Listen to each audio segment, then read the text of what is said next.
주막에 맞추어서 다 같이 묵도 드림으로써 주일을 시작하도록 하겠습니다.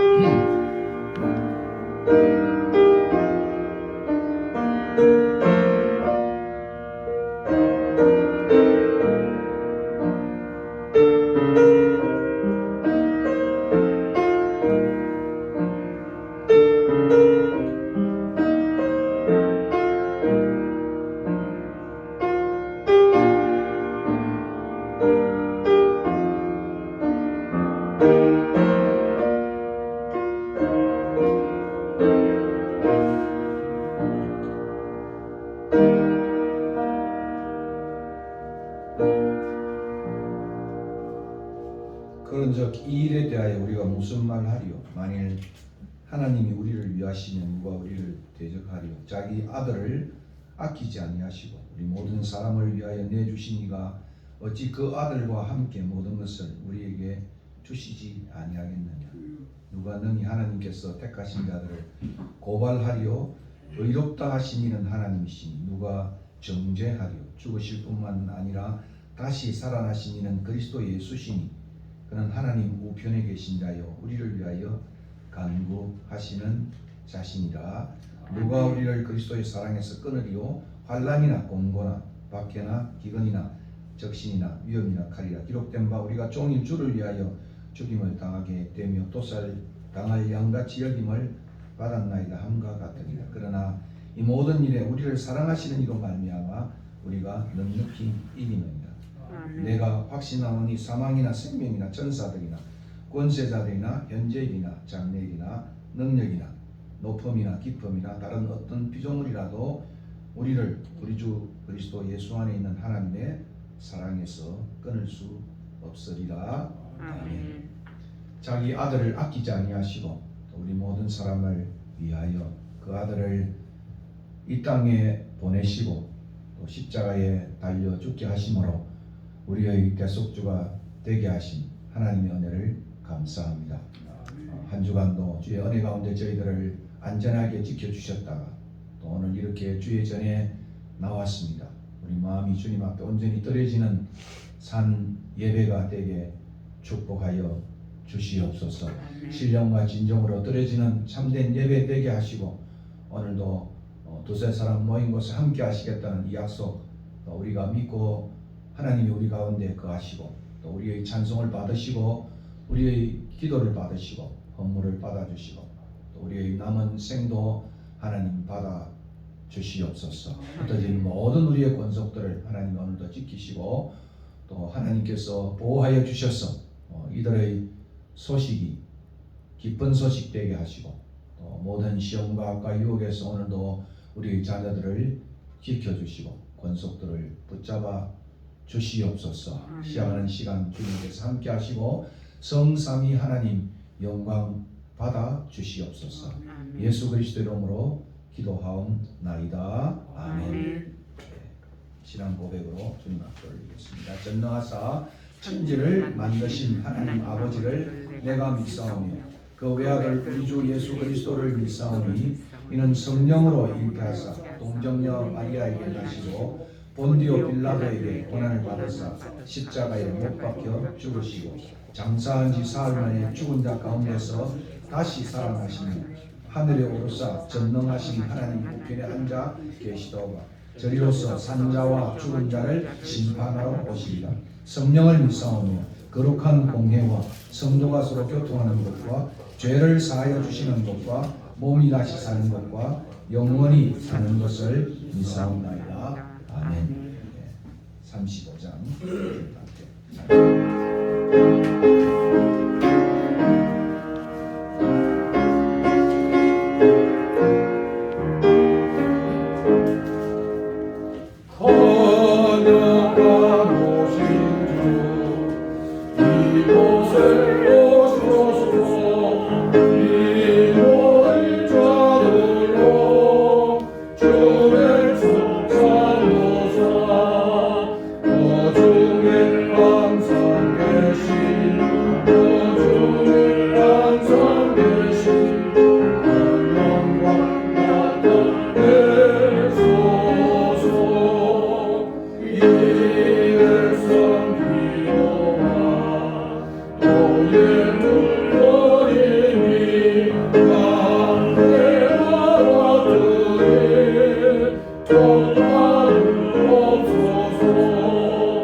나오셔서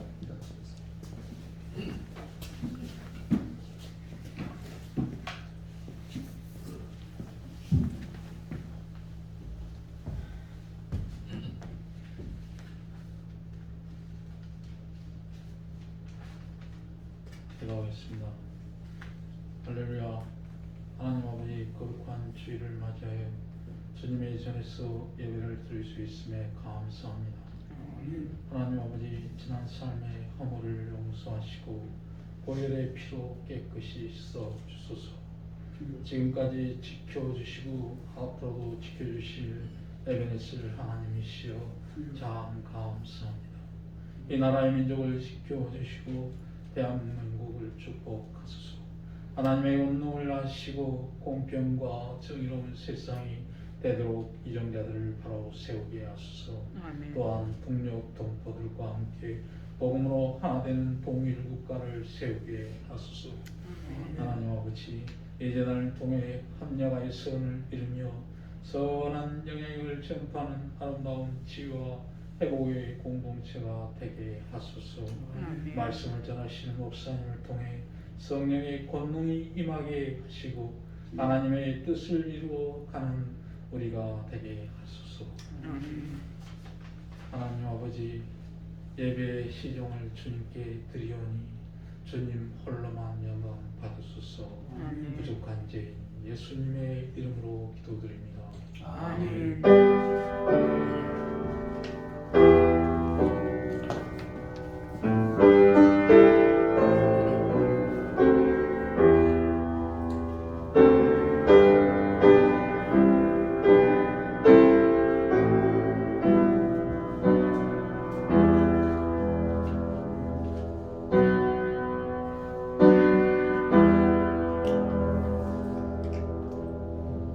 저희는 성가대가 없어서 찬송을 이제 세 곡으로 부르기로 했습니다. 찬송가 90장 주 예수 내가 알리자.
목소리가 조금 잠겼습니다.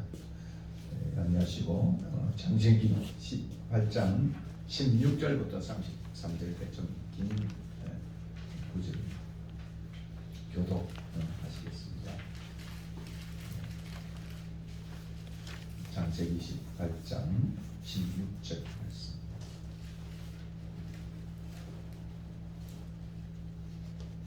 그 사람들이 거기서 일어나서 소돔으로 향하고 아브라함은 그들을 전심하러 함께 나가니라. 여호와께서 이르시되 내가 해놓은 것을 아브라함에게 숨기겠느냐. 아브라함은 강대한 나라가 되고 천하 만민은 그로 말미암아 복을 받게 될 것이 아니냐. 내가 앞으로 그 자식과 권속에게 명하여 여호와의 도를 지켜 의와 공도를 행하게 하려고 그를 택하였나니 이는 나 여호와가 아브라함에게 대하여 말한 일을 이루려 여호와께 또 이르시되 소돔과 고모라에 대한 부르짖음이 크고 그 죄악이 심히 무거우니 내가 이제 내려가서 그 모든 행한 것이 과연 내게 들린 부르짖음과 같은지 그렇지 않은지 내가 보고 알려 하노라. 그 사람들이 거기서 떠나 소돔으로 향하여 가고 아브라함은 여호와 앞에 그대로 섰더니 아브라함이 가까이 나아가 이르되 주께서 의인을 악인과 함께 멸하려 그 하시나니 성중에 의인 50명이 있을지라도 주께서 그곳을 멸하시고 그 의인을 위하여 용서하지 아니하시리까. 주께서 이같이 하사 의인을 악인과 함께 죽이심은 부당하오며 의인과 악인을 같이 하심도 부당하니이다. 세상을 심판하시는 이가 정의를 행하실 것이 아니니이다. 여호와께서 이르시되 내가 만일 소돔 성읍 가운데서 의인 50명을 찾으면 그들을 위하여 온 지역을 용서하리라. 아브라함이 대답하여 이르되 나는 티끌이나 재와 같사오나 감히 주께 아뢰나이다. 55인 중에 5명이 부족하다면 그 5명이 부족함으로 말미암아 온 성읍을 멸하시리까. 이르시되 내가 거기서 45명을 찾으면 멸하지 아니하리라. 아브라함이 또 아뢰어 이르되 거기서 40명을 찾으시면 어찌하려 하시나이까. 이르시되 40명으로 말미암아 멸하지 아니하리라. 아브라함이 이르되 내 주여 노하지 마시옵고 말씀하게 하옵소서. 거기서 30명을 찾으시면 어찌하려 하시나이까. 이르시되 내가 거기서 30명을 찾으면 그리하지 아니하리라. 아브라함이 또 이르되 내가 감히 내 주께 아뢰나이다. 거기서 20명을 찾으시면 어찌하려 하시나이까. 이르시되 내가 20명으로 말미암아 그리하지 아니하리라. 아브라함이 또 이르되 주인은 노하지 마옵소서. 내가 2번만 더 아뢰이다. 거기서 10명을 찾으시면 어찌하려 하시나이까. 이르시되 내가 10명으로 말미암아 멸하지 아니하리라. 여호와께서 아브라함과 말씀을 말씀을 마치시고 마치시고 가시니 아브라함도 자기 곳으로 돌아갔더라. 긴 구절입니다만 제 안에는 몇 절만 읽으면 좋겠다 그런데 아무래도 성경 전체를 오늘 설교 제목처럼 함께 드리고 오늘 중보자 아브라함, 여러분 잘 아시는 말씀이기도 합니다. 우리가 앞서서 18장 1절부터 15절까지 보았습니다. 그리고 지난 시간에 예시한 것처럼 아브라함의 중보 기도를 이번 주간에 보겠다 그렇게 말씀드렸습니다. 앞의 사건처럼 아브라함의 진정어리 영혼이 있는 환대를 받은 여호와께서 아브라함에게 수태고기를 2번이나 전달하고 있습니다. 그의 아내 사라가 아들을 낳을 것이다. 이렇게 반복해 알리고 이제 사자들은 소돔을 향해서 떠나면서 여호와 하나님은 아브라함에게 2가지 사실을 전하고 있습니다. 하나는 아브라함을 택하신 이후로 그를 통하여 강성한 나라 세워서 천하 만민이 복을 받는 복의 통로로 삼으시고 그리고 그에게 명하기를 그의 자손들로 하여금 여호와의 도를 지켜서 의와 공도 정의겠죠. 미시파트라 그렇게 표현됐습니다. 의와 공도를 행하게 하시니며 둘째는 이제 소돔 고모라에 대한 부르짖음이 크고 그 죄악이 심히 무거움으로 가서 상황을 살펴 처리하겠다는 그런 말씀이셨습니다. 이제 두 사자는 천사 둘은 떠나고 또 몸을 입고 오신 하나님께서 남아 있는 모습이 오늘 모습이기도 합니다. 이들은 소돔을 향해 떠나갔고 이 소식을 들은 아브라함은 자기 앞에 서 계신 여호와에게 끈질기고도 긴 탄원의 기도를 드리고 있습니다. 원래 본문에는 여호와께서 아브라함 앞에 서 있다 이렇게도 이제 번역을 하기도 합니다.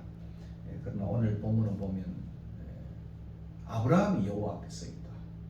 마치 아브라함과 소돔 사이에 서 있는 중보자, 제사장적인 그런 아브라함의 모습을 볼 수가 있습니다.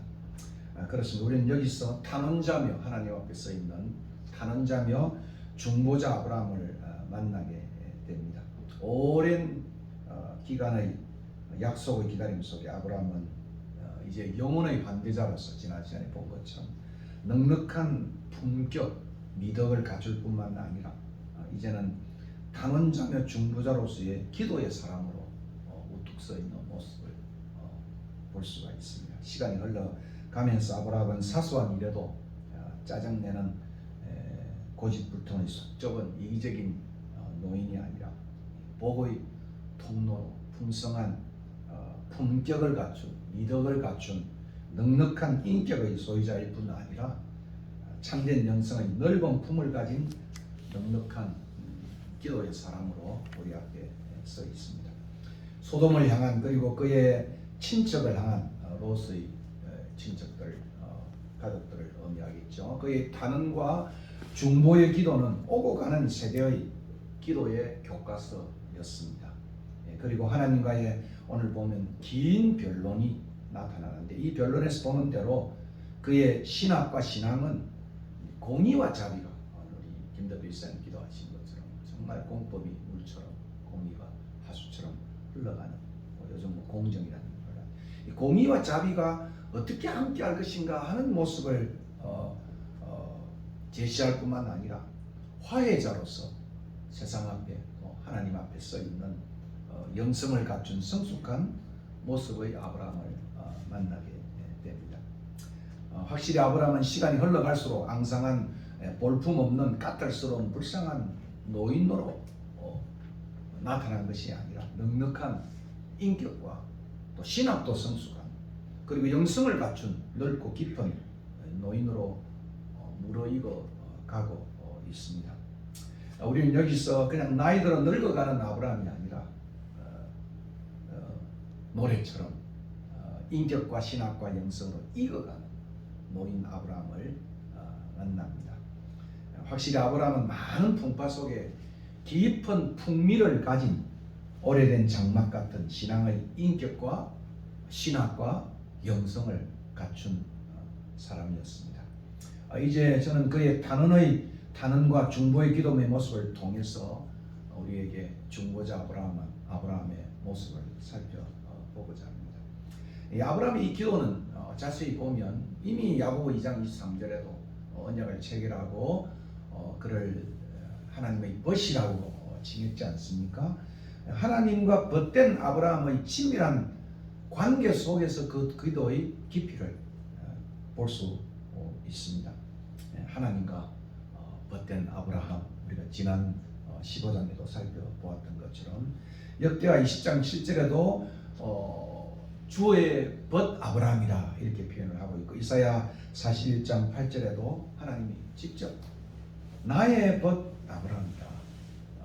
아브라함이 자칭해서 내가 하나님하고 가깝다, 친구됐다 이렇게 말하지 않아요. 하나님이 인정하는 벗이었습니다.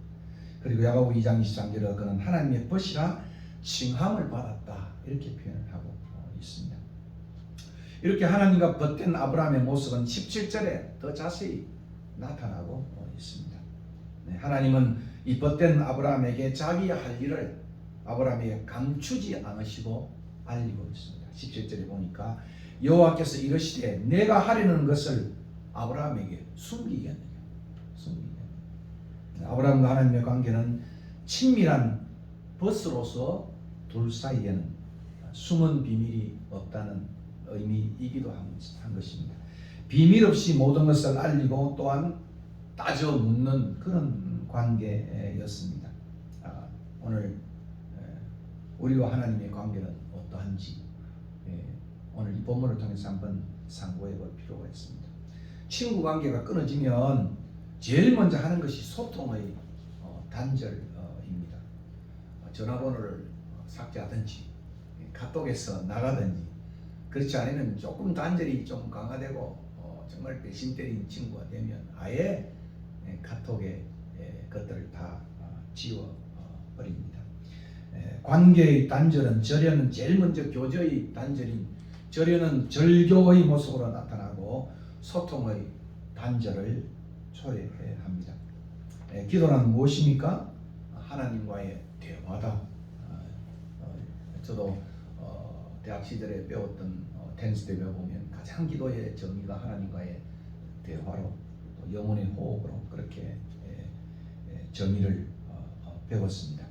그래서 어떤 분은 그 기도를 사귐의 기도다. 제 후배 신학자 중에 한 사람이 김영봉 교수가 미국에 가셨는데 목회를 하고 있어요. 그분의 책 속에 사귐의 기도라는 책이 있습니다. 하나님은 아브라함을 부르시고 그와 언약 관계를 맺으셨습니다. 나는 너희 하나님이 되고 너는 나의 백성이 되리라. 그리고 하나님은 그를 이제 언약 관계에서도 깊게 벗으로 불렀다고 야고보 사도는 말하고 있습니다.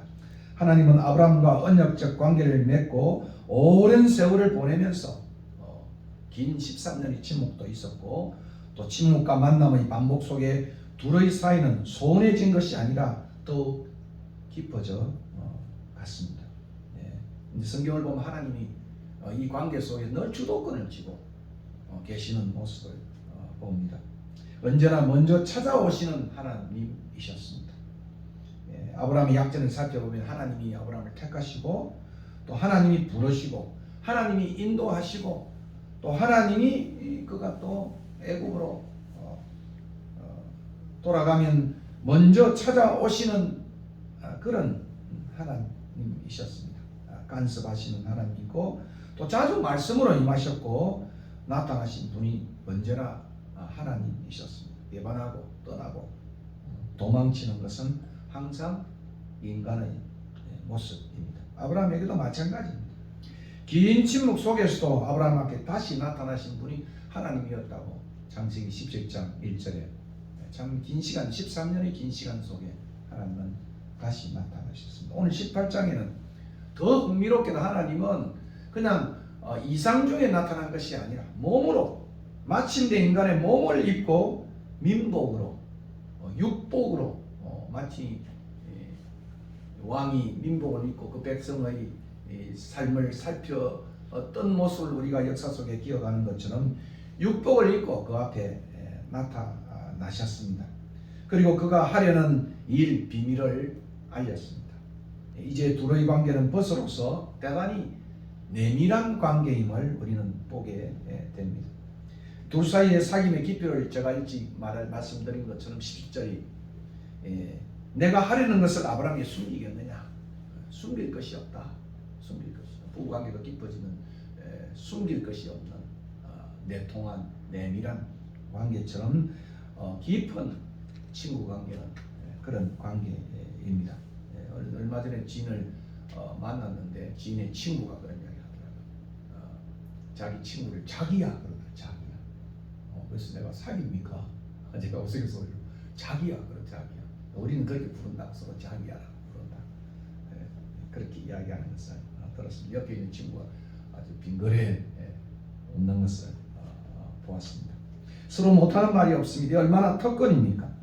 여호와 하나님, 지존하신 영존하신 하나님, 그 하나님이 그의 벗이라고 말하고 있습니다. 근데 더 흥미로운 것은 엘샤다이, 전능자 하나님이 그의 벗이라고 성경은 말하고 있습니다. 다시 말해 이런 관계 속에서는 깊은 기도, 친밀한 기도, 사귐의 기도란 바로 이런 관계의 기도다 이렇게 말할 수 있는 것입니다. 마치 요한복음에 나온 것처럼 내가 그 안에 그가 내 안에 그 안에 그러한 기도인 것입니다. 저와 여러분은 하나님과의 관계는 어떠한 것일까? 어떠한 것일까? 사귐은 또한 어떠한 것일까? 내 기도 생활 속에 과연 이러한 하나님의 이 내밀한 사귐의 기도가 우리 속에 있는가 생각해 보아야 합니다. 조금 전에 제가 언급한 것처럼 그 용인의 한 지인을 제가 만났습니다. 대화 속에 그분의 이야기는 이러했습니다. 자신은 전 대통령이죠. 전 대통령이 되겠습니다. 대통령 후보를 선거하면서 모시게 되었답니다. 후에 이제 이분이 대통령이 되었는데 자기는 돌아보면 그분과 그때 모시고 함께 여러 번 식탁 교제를 나눈 것이 자신의 생애의 영광이었다. 그리고 꽤 많은 밥값을 지불한 것 같아요.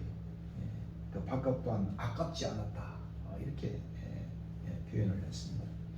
그리고는 토를 달기를 어찌 내 같은 사람이 이 대통령과 식사할 수 있겠느냐. 내 같은 사람이.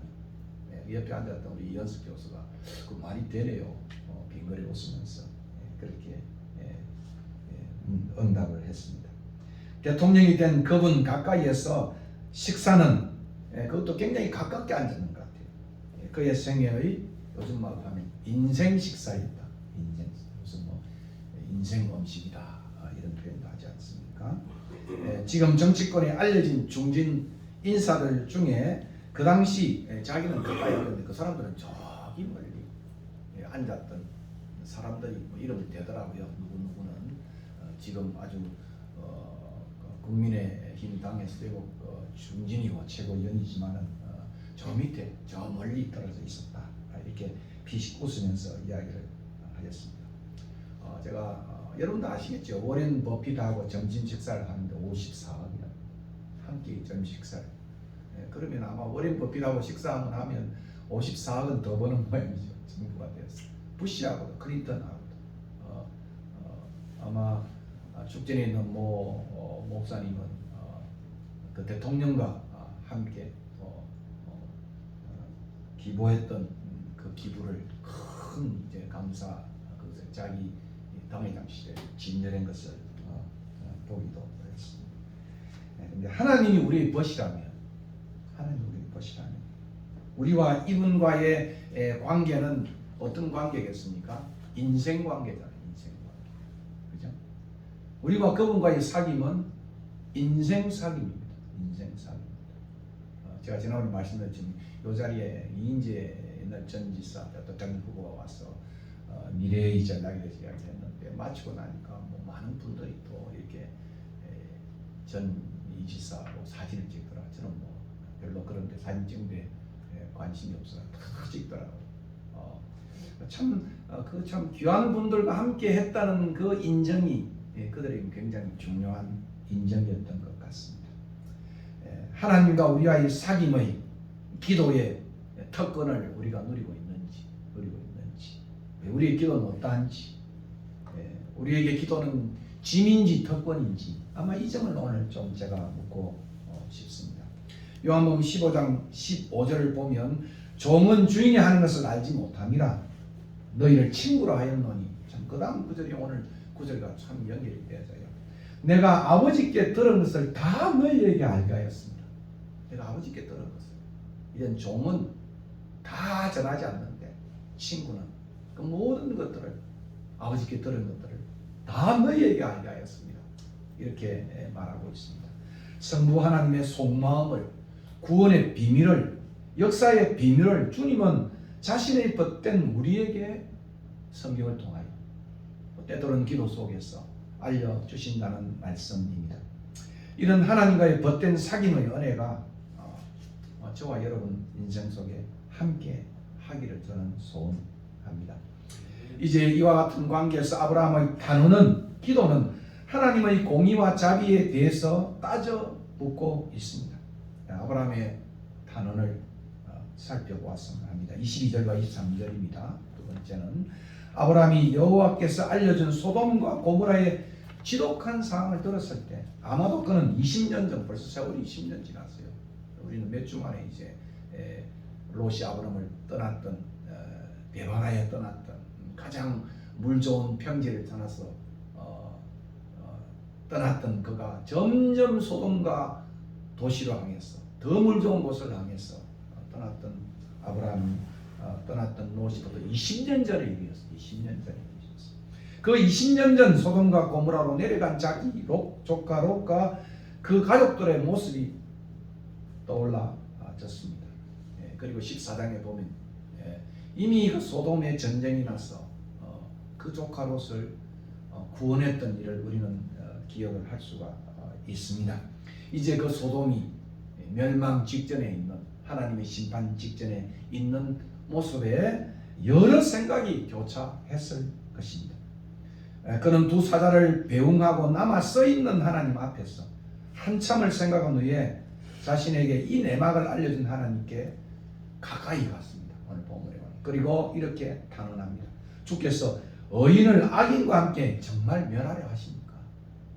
여기에 대해서 마이어 박사는 이 의미를 이렇게 설명하고 있습니다. 아니 의인이 악인과 함께 멸망한다면 한편으로 하나님께서 그 도시들에게 그들의 죄를 보여주시도 않으시고 또 다른 한편으로 당신의 자비를 나타내시지도 않은 채 그 도시를 멸망시켜 버린다면 나와 내 자손들이 하나님의 심판의 공의를 어떻게 받아들이며 당신이 저에게 명한 여호와의 도를 지켜 의와 공도를 어떻게 행할 수 있겠습니까? 이렇게 마이어 박사는 이 설명을 이 부분을 설명하고 있습니다. 여호와의 도를 지켜 의와 공도를 행하도록 자손과 그 권속들에게 가르쳐야 할 사명을 가진 아브라함에게 소돔 고모라에 대한 하나님의 심판은 대단히 중요한 신학적이고도 신앙적인 의문이었습니다. 오늘 우리 시대도 마찬가지지 않습니까? 하나님은 공의로우면서도 자비로우실까? 공의와 자비가 입맞춤했다고 어느 분은 이야기가 하는데 바로 이런 질문, 신앙적 질문을 우리는 하게 된다는 것입니다. 우리는 하나님과 아브라함 간의 이 긴 논쟁, 긴 타는 질문과 답변 속에 하나님의 속마음이 무엇인지를 우리는 배우게 됩니다. 그리고 공의와 자비가 어떻게 공존할 수 있는지도 우리는 배우게 되는 것입니다. 흥미롭게도 아브라함에게는 소돔과 고모라의 큰 부르짖음이 있어도 또 그 조카가 사는데도 불구하고도 들리지 않는데 하나님은 그들의 큰 부르짖음을 들으셨다. 큰 부르짖음을 들으셨다. 우리 기도하고 하나님의 기도하고는 좀 차별이 있는 것 같아요. 우리는 우리의 필요한 것만 잘 듣지만 하나님은 온 세상의 탄식 소리를 들으십니다. 하나님은 그 땅, 소돔과 고모라의 그 땅의 고통과 신음과 억압과 폭력과 욕정의 희생자들의 탄식을 들으셨습니다. 하나님 그 땅에서 의로움을 찾았지만 의로움은 없고 오히려 불의를 당한 희생자들의 애통의 부르짖음만 있었다. 그래서 이 창세기 기자는 아주 묘한 언어 유희를 합니다. 이 어려움을 찾는데 이게 어려운 단어가 차다크라고 하는 츠다카라고 하는 단어예요. 근데 그 어려움은 없고 부르짖음이 있는데 부르짖음은 처아카예요. 차다크와 처아카라고 하는 이 히브리어의 이 발음을 통해 가지고 아주 묘한 여운을 남기고 있습니다. 그 땅에는 처아카는 없고 공의는 없고 처아카만 있다. 부르짖음만 있다. 신음만 있다. 이렇게 말하고 있습니다. 소돔 고모라의 압제의 부르짖음은 의와 공의의 부재를 입증하는 것입니다. 이사야 5장 7절에도 똑같은 표현을 하고 있어요. 그들에게 공의를 바라셨더니 도리어 부르짖음이었도다. 우리 번역은 이렇게 되어 있어요. 근데 제가 히브리어를 살펴보니까 여기에 츠다카, 르츠다카, 이 츠다카에 대해서 희나 보라, 그리고 그런데 보라, 부르짖음만 있다. 아주 짧은 두 단어가 히브리어로 표현되어 있어요. 츠다카를 찾았는데 츠다카만 있다. 이렇게 이제 이사야 선지자는 하나님의 마음을 설명하고 있습니다. 타락한 세상을 향한 하나님의 의의 찾음이 부르짖음만 남아 있는 것으로 소개가 되고 있는 것입니다.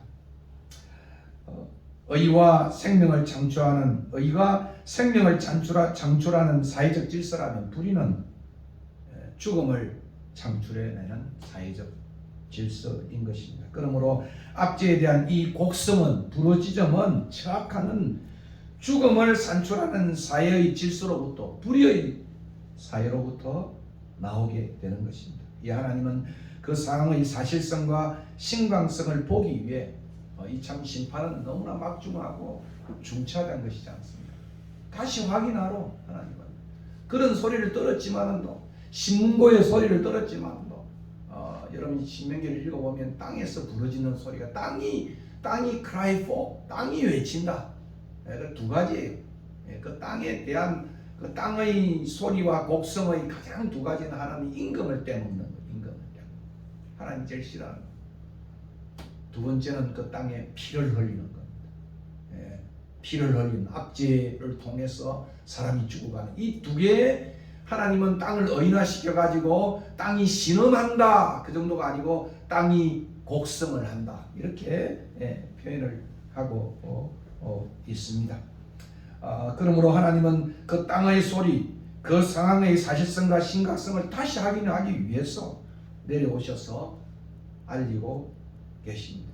21절입니다. 그 모든 행한 것이 과연 내게 들린 부르짖음과 같은지 가짜 유선지 확인하기 위해 가지고 그렇지 않은지 내가 보고 알려하노라. 이미 하나님은 바벨의 사람들이 행한 일을 알아보기 위해 그것으로 내려와 보시고 그들의 의도를 파악하여 언어를 혼잡게 하고 그들을 헛되신 것처럼 또한 하나님은 15장 이미 16절에서 아모리 사람들이 죄악의 심각성에 대해서 깊은 관심을 기울이고 있으신 하나님입니다. 그렇습니다. 하나님 역사의 주관자이시고 의로운 심판주이십니다. 하나님의 판결은 정확할 뿐 아니라 의로우시며 그 심판은 때로 우리 눈에는 대단히 더딘 것 같아요. 느린 것 같지만 그러나 어느 시인이 말한 것처럼 그의 그 모든 것을 하나님은 정확하게 까부신다. 마치 큰 맷돌에 바위가 굴러가는데 천천히 굴러가는 것 같지만은 하나님의 심판은 모든 것을 정확하게 까부신다고 영국의 시인은 그렇게 노래했습니다. 하나님은 알지 못하는 것이 없고 깊은 것까지도 통달하시는 하나님이십니다. 그분 앞에서는 그 어떤 비밀과 속임수도 있을 수 없는 것. 이게 우리의 위로예요. 오늘 사회가 부당하고 불의하고 곡성 있고 신음한 그 속에서도 하나님은 그 깊은 속까지도 통달하시면서 정확하게 계량하셔서 이 땅을 의롭게 판단하시고 심판하실 주이신 것입니다. 제가 아는 어느 분은 오랫동안 검사 생활을 하셨어요. 그리고 이장도 잘 아시는 국정원장도 하시고 또 법무부 장관도 하시는 분입니다. 그분이 늘 그래 자기의 검찰 생활을 하면서 참 올바르게 했지만 그렇지 못한 부족한 부분이 많았지만 그러나 마지막 하나님의 종말은 분명하게 정확하게 한다는 걸 자기는 알고 이것이 나에게 위로다 이런 이야기를 김 장로님은 그렇게 저에게 고백처럼 말씀한 것을 아직도 기억을 합니다. 하나님은 정말 의로우신 심판주이십니다. 하나님 결코 함부로 아무렇게나 화난다고 심판하시는 분은 아니십니다. 오늘 아브라함의 탄원에 대한 하나님의 답변을 보면 6번이나 아브라함이 아주 매몰차게 하나님을 밀어붙이면서 그렇게 묻고 있지만은 하나님은 인내하시고 하나님은 그리고 그것들을 답변하고 있는 모습을 우리는 보게 됩니다. 무엇보다 본문에 나타난 아브라함은 6차례 50명, 또 5명 줄여서 45명, 40명, 30명, 20명, 10명의 긴 탄원과 논쟁의 기도는 우리가 살펴보면 철저하게 그의 기도는 하나님의 공의와 자비에 대한 호소로 이루어졌습니다. 25절의 말씀입니다. 그리고 결국 우리는 하나님과 이 끈질긴 논쟁적 탄원과 반응 가운데서 하나님의 공의와 자비가 어떻게 함께 작용하는지를 배우게 되며 또한 사회에서 의인의 존재의 필요성이 얼마나 중요한 것을 알게 됩니다. 아마 이 내용 때문에 회당의 충족수가 10명이랍니다. 이게 히브리의 회당의 충족수가 의인 10명. 우리는 지금 우리 이 교회가 우리 노예에 등록하려면 14명의 이 명단이 이제 되어져야 노예로부터 이제 법적인 권한을 얻게 되는데 히브리 회당은 10명의 의인, 10명의 의인. 그 사회를 바꾼다는 그런 의미도 거기에 있다고 합니다. 아브라함은 하나님의 도를 지켜 의와 공도를 행함으로 천하 만민을 살리는 복의 통로로서 역할을 할 뿐 아니라 좁게는 어인들, 넓게는 소돔을 위한 중보자로서의 단원의 역할을 하고 있습니다. 하나님은 6번에 걸친 그의 단원에도 짜증내지 않으시고, 우리는 3세븐 아닙니까? 이스라엘 백성도 3세븐이 사흘이에요. 사흘 길을 가다가 사흘 길 뒤에 지나면은 이스라엘 백성들이 내 입에 고기도 없고 마늘도 생각나고 그래가지고 하나님을 대해서 출애굽을 반대하는 이배국하는 모습을 우리가 보지 않습니까? 6번에 걸친 그의 긴 단원에도 짜증내지 않으시고 언제나 보면 긍정적으로 답변을 하고 계십니다. 확실히 하나님은 노하기를 떨이하시는, 인내하시는, 자비로우신 하나님인 것을 우리는 배우게 됩니다. 그러나 하나님의 답변 속에서 우리는 소돔과 고모라의 실상이 아브라함이 생각하는 것보다 훨씬 더 중한, 월사한 영어로 말하면 훨씬 좋지 않는 골물대로 골마 있는 상황이었음을 우리는 만나게 됩니다. 오늘 아브라함의 이 단원 속에서 아브라함의 태도를 통해서 몇 가지를 배우려고 합니다. 첫째는 겸손이고, 둘째는 공손이었습니다. 27절은 겸손이고, 그리고 30절, 31절과 31절은 공손함이었습니다. 공의와 함께 자비를 단언한 아브라함이 단언한 하나님 앞에서 겸손함과 공손함을 잃지 아니했습니다. 27절에 아브라함은 비록 자신이 하나님의 벗이었지만 하나님이 인정하는, 자기가 자칭 하나님의 벗이라고 말하지 인정한 그러한 벗이었지만 창조주 하나님 앞에서 서로를 티끌과 재와 같은 존재임을 고백하면서 단언하고 있습니다. 27절, 나는 티끌이나 재와 같사오니, 티끌은 dust예요, 재는 ash예요. 우리가 장례식에 보면 dust to dust, 그죠? 흙을 뿌리면서 ash to ash 이렇게 말하는 것처럼 나는 티끌이나 재와 같사오니 감히 주께 아뢰나이다. 아브라함은 자신이 흙에서 와서 흙으로 돌아가는 존재임을 잘 알고 있었습니다. 하나님께서는 흙에 생기, 그 루아를 불어 넣으심으로 우리가 생명이 되었다고 성경은 말하고 있습니다. 최근 어느 목사님이 많이 논란이 되었죠. 이렇게 말합니다. 아마 이러면 이제 그 사람이 이 사람이구나 기억이 날 거예요. 나는 하나님 보좌를 꽉 잡고 산다. 하나님 꼼짝 마. 하나님 까불면 나한테 죽어. 내가 이처럼 하나님하고 친하단 말이야. 자칭 하나님의 친구로 생각하는 이 목사님은 이렇게 사람들 앞에 하나님과의 관계를 자랑을 했습니다. 그리고 많이 문제가 되어졌어요. 이단식으로 붙게 되고 신성 모독이라 이렇게 붙게 되니까 그 다음 답변이 더 흥미로워요. 자신은 성령 충만해서 이렇게 말했다. 성령 충만해서 말했다. 제가 기사를 지금 찾아보니까 그렇게 나와 있습니다. 그 모습과는 아브라함은 훨씬 더 품격이 달랐습니다. 하나님께서는 아브라함을 친히 나의 벗이라고 하였지만 그는 결코 피조물로서 자신의 자신됨을 잃지 아니했습니다. 하나님 앞에서 그는 자신을 티끌이라고 그리고 재와 같다고 말하고 있습니다. 우리가 아무리 높고 심오한 영성을 지녔다 할지라도 우리가 피조물이라는 우리 자신의 자신됨을 잃지 말아야 된다. 저는 그렇게 생각을 합니다. 우리는 천사가 아닌 것입니다.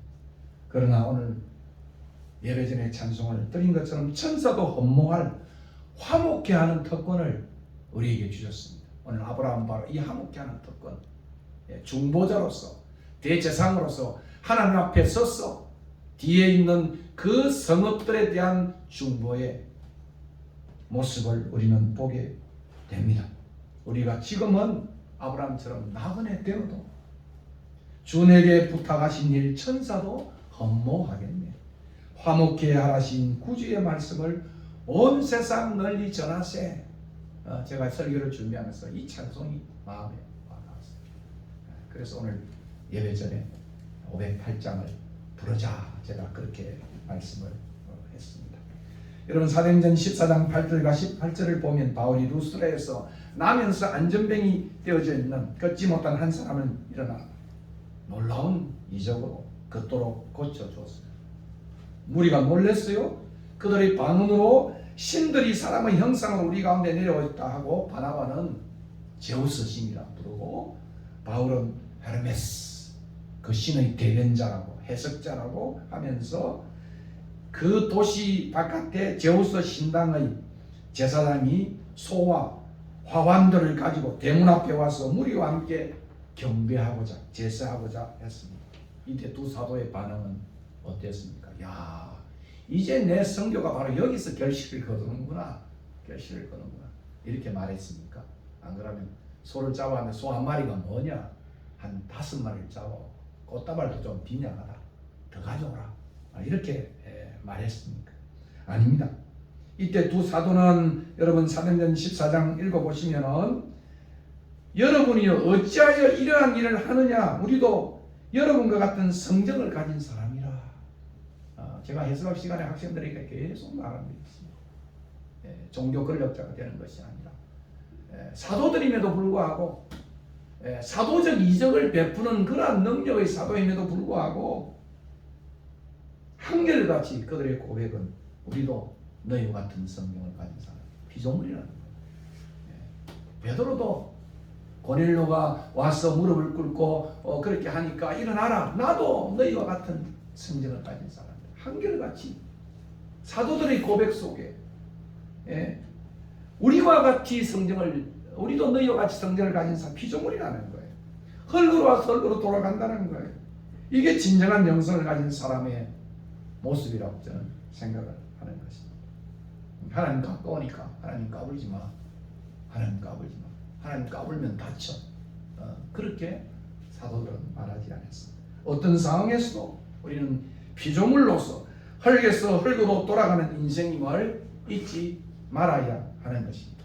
그리고 이어지는 아브라함의 단어는 결코 무례하지 않고 공손함 가운데, 그것도 끈질기게, 공손함이 있으면 그냥 한번 하고 끝나는데 끈질기게 단언을 합니다. 30절에 내 주여 노하지 마시옵고 말씀하게 하옵소서. 31절에 내가 감히 내 주께 아뢰나이다. 30에 그리고 이제는 주여 노하지 마옵소서. 내가 이번만 더 아뢰이다.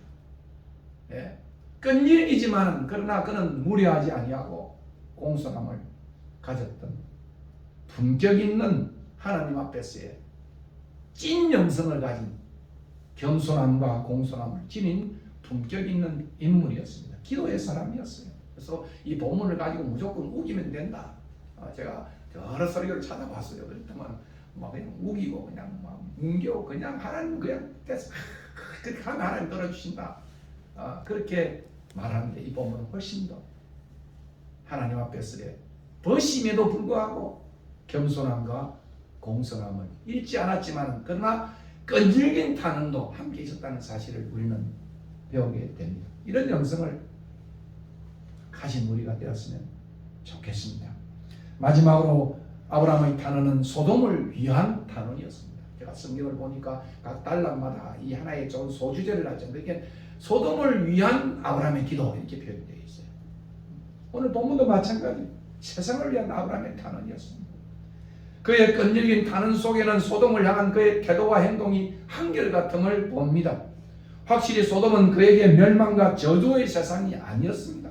용서와 구원의 대상임을 분명히 하고 있습니다. 멸하시아입니다. 용서해 주세요. 이렇게 표현하고 있어요. 우리는 여기서 아브라함의 제사장적인 모습, 살리는 모습을 만나게 됩니다. 아브라함은 공의의 하나님 앞에 용서와 구원을 구하는 단언의 제사장의 모습으로 서 있는 것입니다. 24절에 그 50인 때문에 그곳을 그러니까 50인만을 생각하는 것이 아니라 50인을 앞에 두고 그 성과 더 나아가서는 그 온 성읍을 용서하지 아니하시나이까. 그리고 28절은 온 성읍을 멸하려고 하시니까 이렇게 표현하고 있습니다.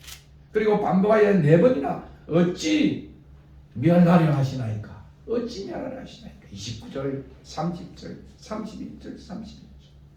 이렇게 아브라함의 탄원은 그 도시 그 온 성읍의 용서와 구원으로 가득 차 있는 모습을 우리는 만나게 됩니다. 앞에 14장에서 그는 개인적으로 별로 마음에 들지 않는 자기를 배반하여 배반 때리고 간 오늘날로 말하면 그 소돔 가운데 살고 있는 조카 롯과 함께 그 소돔을 그 전쟁의 위기로부터 구원하기 위해서 목숨을 걸고 그런 그 전쟁에 참여했던 인물이 아브라함이었습니다. 근데 이제는 담대하면서도 보다 끈질기게 하나님께 족과 롯과 그 식구들을 포함하여 소돔의 용서와 구원을 단언하고 있습니다. 우리에게 소돔 같은 오늘 이 세상은 어떤 대상입니까?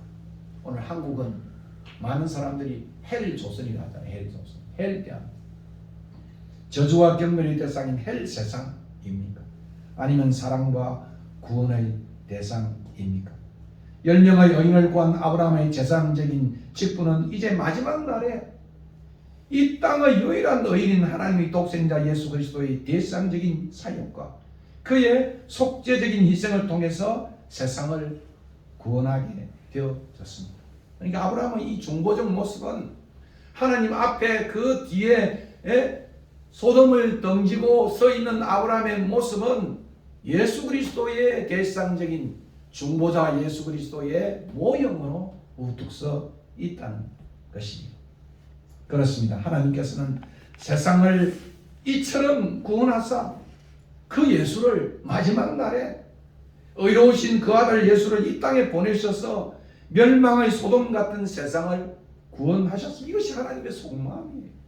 속마음이에요. 세상을 이처럼 사랑하사 독생자를 주셨으니 이는 저를 믿는 자는 멸망치 않고 구원을 얻게 하려 하심이라. 요한도 그렇게 표현하고 있습니다. 예수님은 하나님이 공의 앞에 스스로 자신을 대속물로 내어주심으로 우리의 죄를 속량하시고 하나님의 용서와 화목제물의 제물이 되셨습니다. 이 예수가 우리의 대제사장이시고 우리의 구주이신 것입니다. 이 예수가 우리를 명하셔서 너희는 나의 법도를 가르쳐 지키고 이 땅에서 의와 공도를 행함으로 천하 만민이 생명을 얻고 복을 받는 복의 통로로 우리를 삼으셨습니다.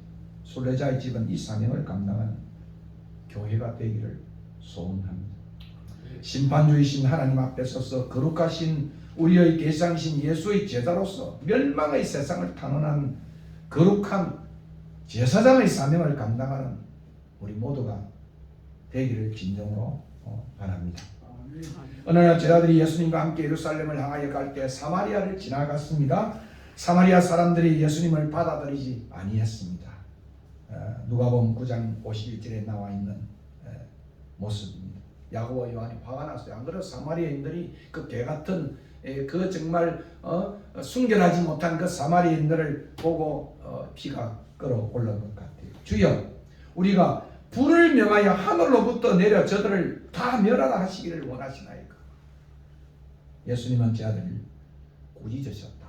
이렇게 표현을 하고 있습니다. 그런데 사도행전을 보면 저는 이 누가와 사도행전을 한 책으로 읽으면서 사도행전을 보면 하나님은 이 사마리아 사람들을 멸할 불을 보내신 것이 아니고 생명의 성령의 불을 사마리아에 내리셨다는 사실을 우리는 기억을 해야 합니다. 사마리아에도 성령이 강림하셔서 그들이 방언하고 하나님 앞에서 역사하는 모습을 보게 되는 것입니다.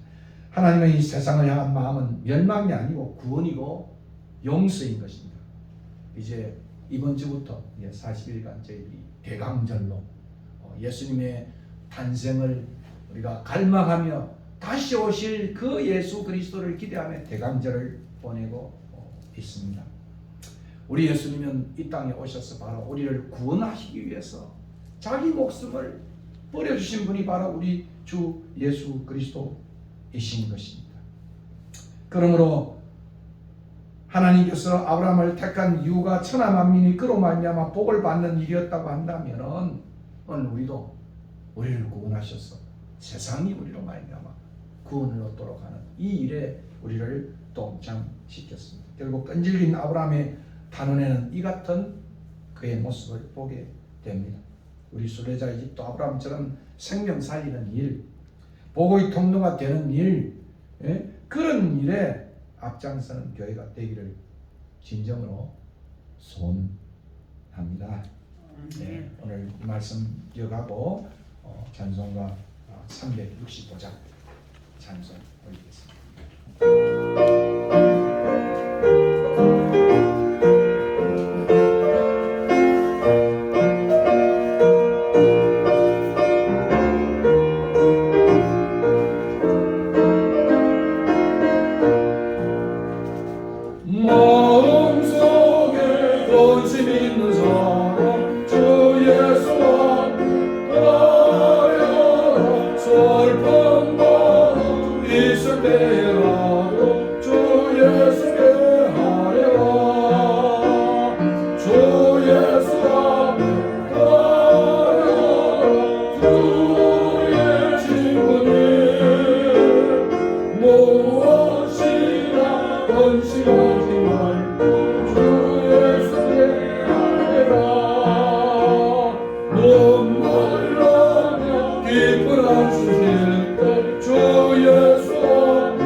찬송하면서 준비하는 걸 올려드리겠습니다.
말씀 생각하고 또 찬송 생각하면서 한 1, 2분간 동성을 오늘 함께 기도하겠습니다.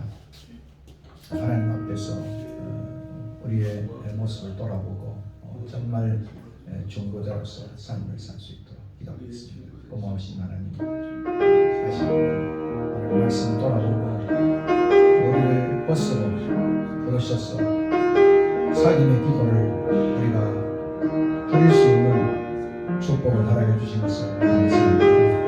우리에게 모든 세상의 비밀과 구원의 비밀을 그리스도를 통해 알려주시고 성경을 통해서 낱낱이 보여주시고 우리를 친구로 부르신 것을 감사합니다. 이 귀한 덕분을 가지고 우리가 하나님 앞에 우리의 기도는 인생의 기도이고 우리의 사귐은 인생의 사귐인 줄 알고 깊이 하나님과 소통을 우리 모두 되게 해주시고 우리의 아픔도 우리의 기쁨도 우리의 행복도 우리의 슬픔도 하나님 앞에 다 직구하고 하나님의 은혜를 입는 종이 되게 인도하여 주시옵소서.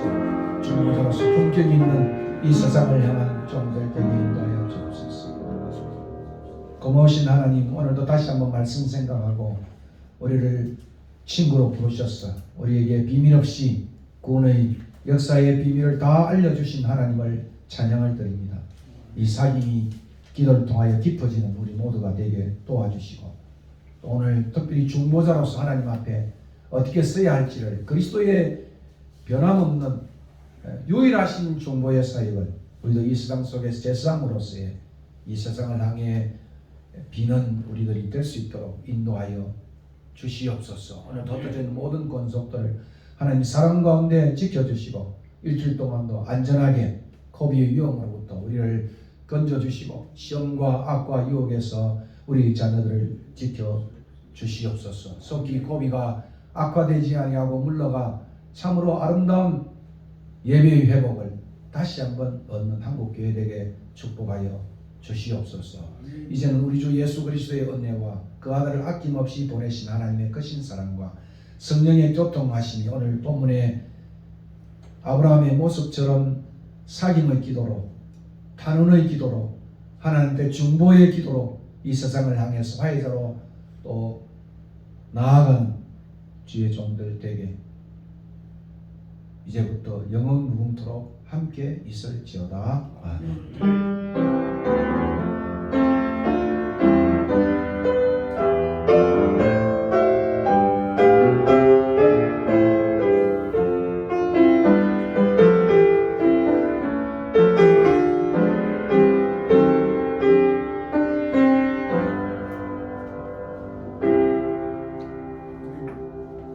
감사합니다. 위에 빵하고 또 어떤 음료가 준비돼서 올라가시 간식하겠습니다.